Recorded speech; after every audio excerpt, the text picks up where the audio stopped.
All right, welcome to Life Extension Live. Woohoo! We haven't been in the set for a while. I know. It's great to be back. Thanks for joining us today.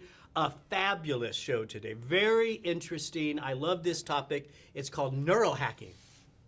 Woohoo! I'm Dr. Mike, your host, and this is my co-host, Dr. Crystal. And obviously, there's somebody here. He just walked off the street. We're not even sure who he is. I'm kidding. This is Dr. Stephen Tapanes. He is a doctor of neuroscience from the University of Miami, 2021. He's investigated all kinds of things like brain injury, and he's an expert in this idea of neurohacking. Now, let's just real quickly talk about something, right? Mm-hmm. I take a product for just overall brain health. That's not what we're talking about really today, right? We're talking about a new idea. Yeah. It's been around for a while, but it's becoming a little bit more mainstream, and this is neurohacking. Dr. Stephen, tell us what exactly is neurohacking, and why are we so interested in it?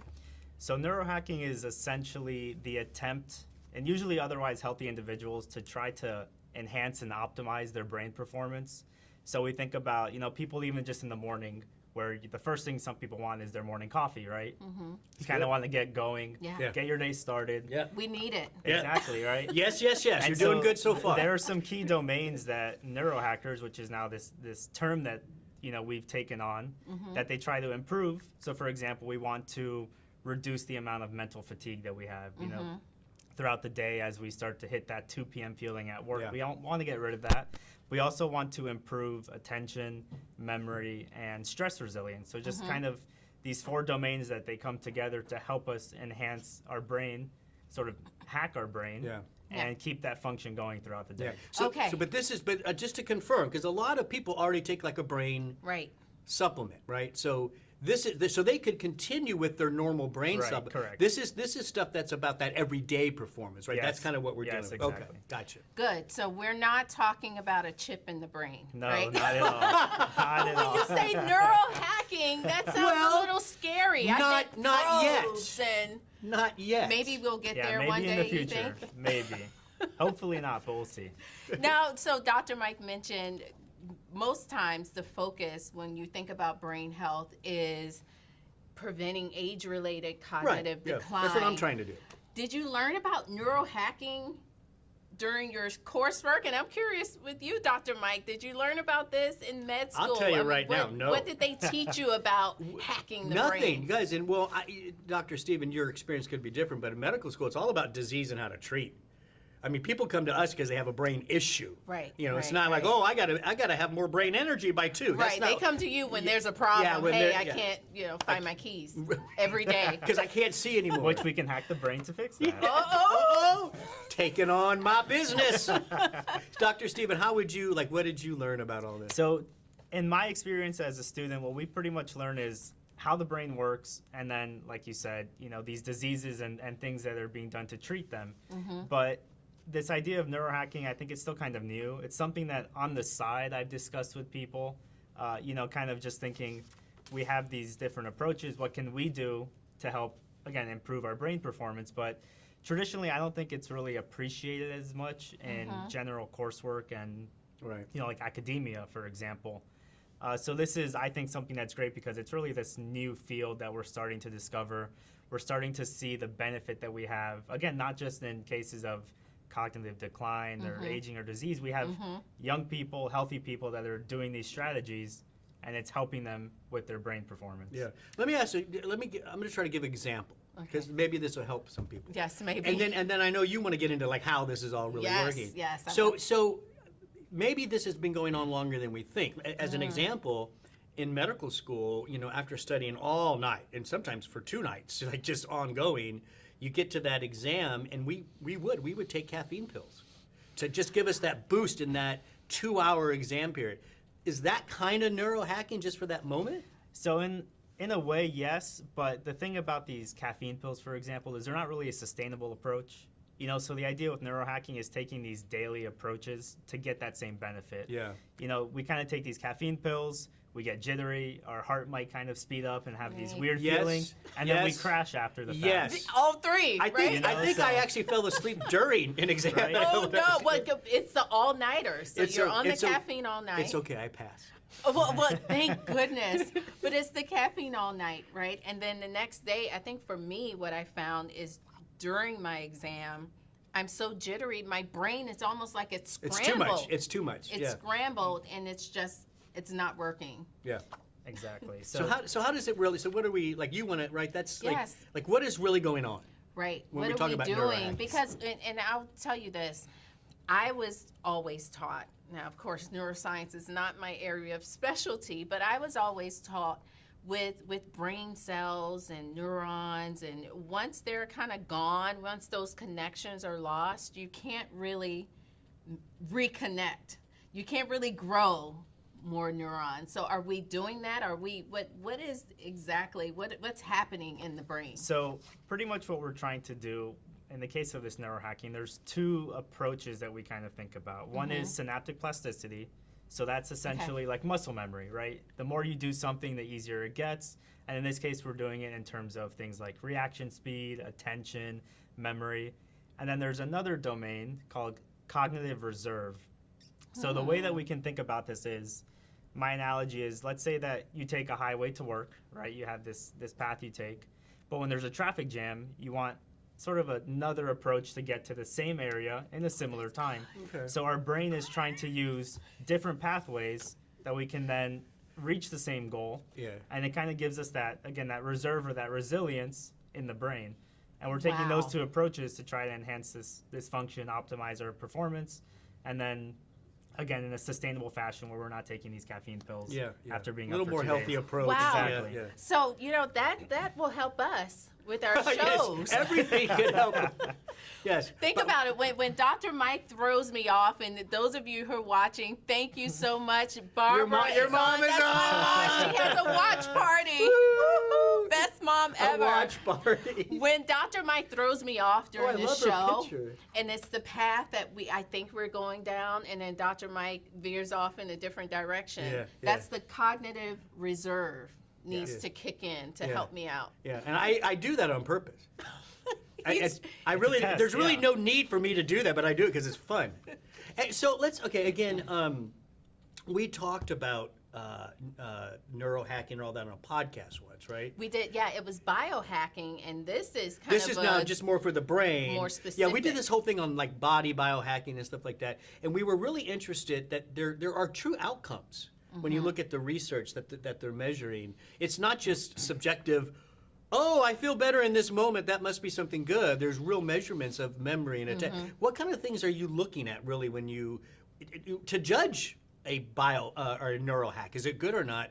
What outcomes are you looking at? So there's some different outcomes we can look at. We can think of reaction speed. So some tests, it might be a computer, and someone might have to click a certain image or discern a certain image, and we can determine their reaction speed. We might do things like attention and memory. So maybe remember a list of items or phone numbers. You go and you do something else for a couple minutes, and then when you come back, we ask you, did you remember? And then there's also another test, which maybe some viewers have done themselves, where you are given the word of a color. So, for example, the word says blue, You have to have it, but it's yeah. printed in red It's ink. hard. Yeah, so then we make you read the word. So you have to say blue, green, yellow. But then when you come back and do the test again, we ask you to say the color of the word, not necessarily the word itself. Yeah. So you can And have it's red, very but it's difficult. blue, and you're and you're so exactly. stuck on and yeah, that it's actually hard. becomes more difficult than you would think. Yeah. And so we can kind of do these tests to then determine, have there been improvements in people who have taken, different nutrients, maybe a dietary strategy versus kind of just a placebo or a control group. Right. So I can see, obviously, I'm just trying to relate this back to everyday people and people who kind of want that enhancement. So I'm thinking students For sure. helping with tests, gamers. Big right, one, the right? right, Because they're doing lots of caffeine and sugar and stuff. Not Right. good. Setting up bad habits. Right? and then athletes with the reaction time. Like I'm wondering, am I hitting kind of the Office population? workers. Yes, exactly. Drivers. That's what Yes, I I mean, think there's a whole host. Exactly. I would think even drivers, right? You know, Yeah. the better reaction time you have, maybe it's that split second before someone takes a red light and you can hit the brakes and, avoid an accident.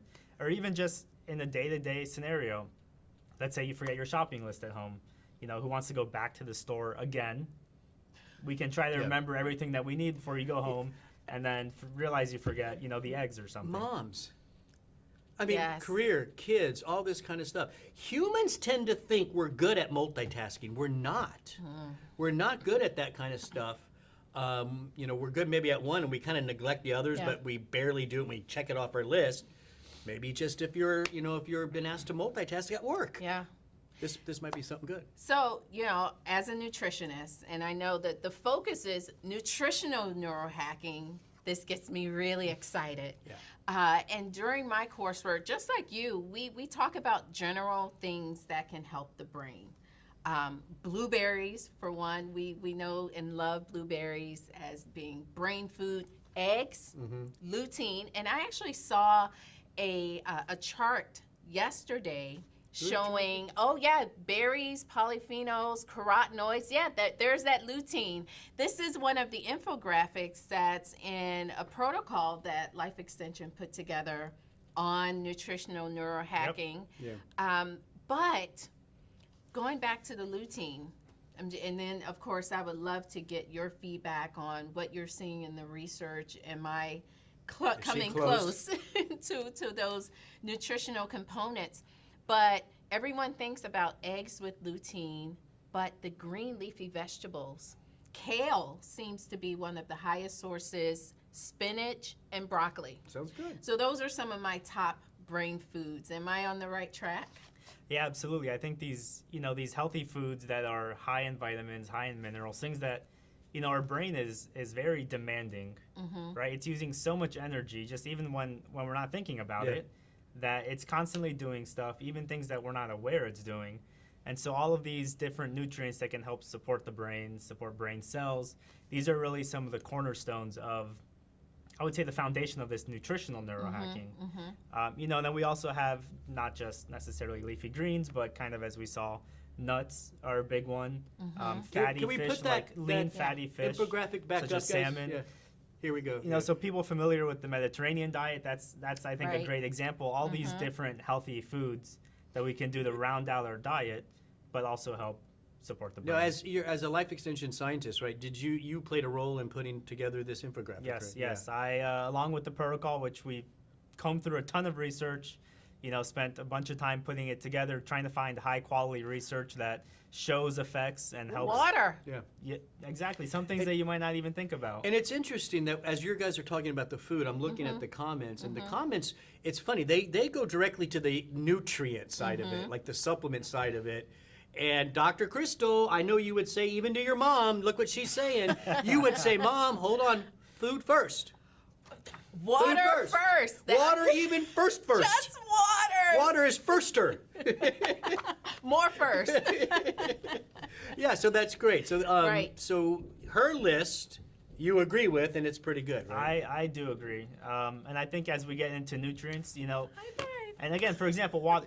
Water's so simple. We obviously all drink it every day, but in such a fast-moving world, I think that it's easy for people to almost forget to drink water.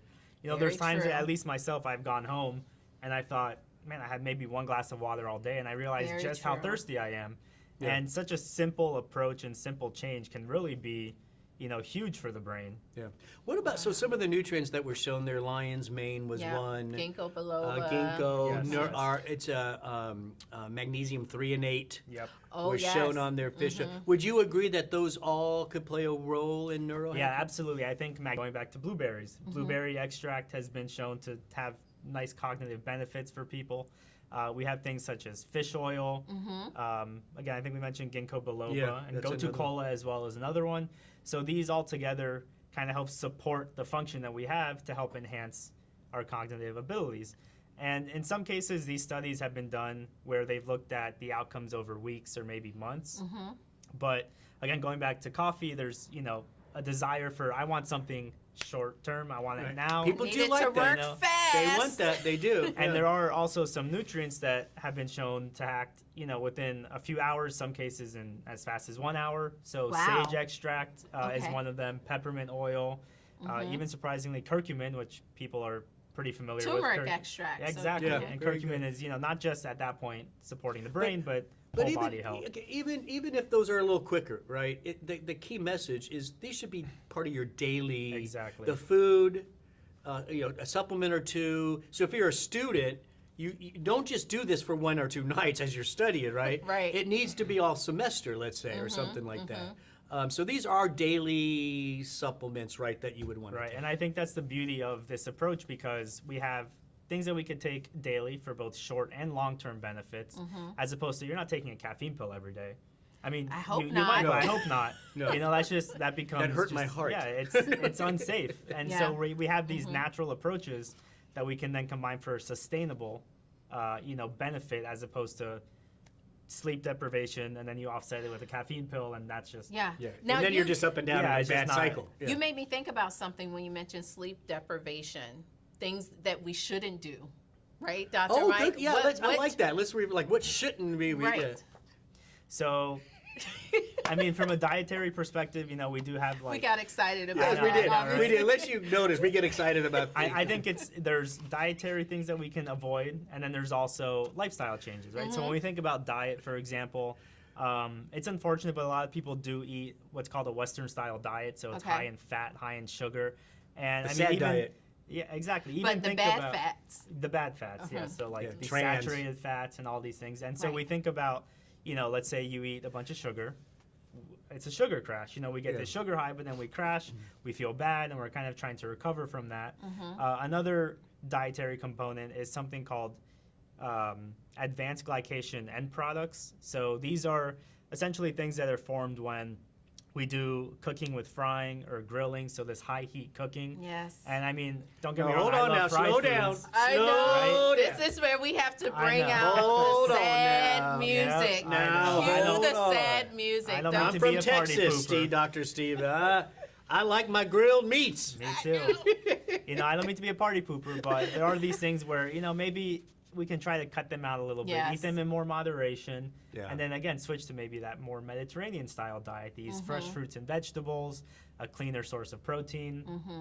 And these are generally the dietary strategies that we can use to approach it. And then lifestyle strategies. So Yeah. again, we talk about sleep deprivation. Mm-hmm. I fall into that, I would say maybe more often than I should. Well, I you stay have up a new late. baby. Yes, I do. Everyone Yes. watching. Yeah.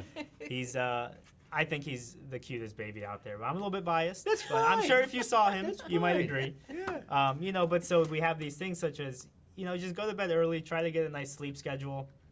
Consistent, right? Not- Consistent sleep exactly, schedule. and not even just within studies, but I'm sure that personally everybody here has had a day where they didn't sleep well, and you wake up, you just don't feel well. Yeah. That's Your so brain true. just feels slow. You're just thinking about, I want to go lay down, I want to take a nap. Mm-hmm. And then again, water. It's sort of a dietary approach, but I think it's just a lifestyle approach of, Mm-hmm. hey, maybe I shouldn't have a soda with lunch. Let me just have a water. Yeah. Yeah. And Yeah. then this helps us reach that goal of getting this water intake. And another big thing I think of, especially again, this fast-moving world, is managing your stress. It's very Oh. difficult to fall into this rabbit hole of just stress. Mm-hmm. And I mean, again, you think about it. Whenever you're stressed, you're just frazzled. You're not thinking straight. Mm-hmm. It's just you feel on edge maybe. And so finding different approaches to help manage stress, whether it's maybe meditation or yoga, just anything that you think works for you, Mm-hmm. Yeah. is good to help reduce that stress Great and point. keep your brain, Yeah. functioning well. And when you're stressed, you tend to make bad decisions. That's Yeah, true. I mean, not just socially, but diet. with by say- diet. yeah, Yeah, so you you might- make decisions that are just not helping at all. And so, so many people not sleeping, stressed out, eating sugar, lots of caffeine, and we wonder why we're so mentally fatigued Yeah. by 2 p.m. Right? I mean, Yep. dude, it's not that much of a stretch to realize we do a lot of this to ourselves. That's very And then true. add aging, just normal aging into that, Right. and things become a problem. So I just want to go back to that list of nutrients just Okay. to make sure I have it. Just run it I down. have it, run She it tries down. everything. What do I need to where's your add? mom? Where's your mom? My mom, she's somewhere probably working on her list as well. Here's some people writing. Who Right, says, that's hold what on, made go me down a think little bit, about guys. it in the chat. Tracy, GABA, ginkgo, ALA, magnesium, green tea, a lot of good stuff. Yeah. So these are things, again, like especially with magnesium, ginkgo, these ingredients that have been shown in studies with humans, these clinical studies, to help enhance cognition, not just support it or, Yeah. it does make them have better reaction I like that time, word. better speed. Enhance. Enhance. I like That's it. what we want to do. Yeah, I've been supporting too long. I need to enhance. I need a super brain. Exactly. So I had to keep up with Dr. Mike. I'm gonna, Dr. Steve, I'm gonna put you on the spot, and Oh, boy. it's a live show. There's a live audience watching right there. Okay. Top 3 nutrients. Yeah. Sage extract, which I had mentioned, I think is great. Sage. And that one you mentioned worked pretty That one, yes, quickly? there's studies that have seen as soon as 1 hour, 3 hours that there's Okay. benefits in the different tests of processing speed, attention. I think magnesium is a good long term as well. For example, we discussed magnesium the 3-in-8 form, which would be it's shown to get into the brain. Yeah. It increases brain levels, and that really helps. And I think ashwagandha as well is a good Oh, one we for talked about helping that, yeah. with that stress aspect of giving your brain that little pep to help against the day-to-day stress that we deal with. Excellent, awesome. Audience, since you're watching this, you might want to write this down. We're going to send you to the protocol, Yes. right? The protocol, Nutritional Neurohacking, correct? That's the It's- title. That's the title. Yes. Dr. Stephen, you were involved in putting this Yep. together, all that rigorous science behind it. It goes into much more detail. I think there is the web address, lifeextension.com/neurohacking. Go check that out, and it's just amazing. Have your pen and paper ready. I know. You're going to want to take notes. Or print it. I should say, note taking is a little old fashioned. That's okay. I still like note I taking. still do. Me as well. Yeah. Print it, or better yet, save the trees and Just you can mark on web pages now. and send you know? it to your friends. Yeah, share it. And then while you're there, check out the other 139. How many protocols are up there? Do you know? Is it I think it's around 140 or something like that. Wow. So lifeextension.com/neurohacking. Dr. Stephen, thanks so much for joining Thank you us for today. having me. It was a great time. Dr. Chris, you're going to try those 3, Oh right? yeah, I've got it. You got it? Sage, magnesium 3-in-8, ashwagandha. She's going to do. You're probably already doing all those. I'm doing Not the sage. the magnesium. Okay, you're but, doing that. Yeah. All right, let us know what you might want to take or what you've been taking. Thanks for all the comments. Don't forget, we go live every Wednesday at noon Eastern Time. We love that you join us. Hey, since you're watching, like it. Give us Share. more comments. Let us know other topics you'd like for us to talk about. And share these shows so more and more people can learn about awesome topics, including neurohacking. That's right. Thanks for watching. I'm Dr. Mike. Take care.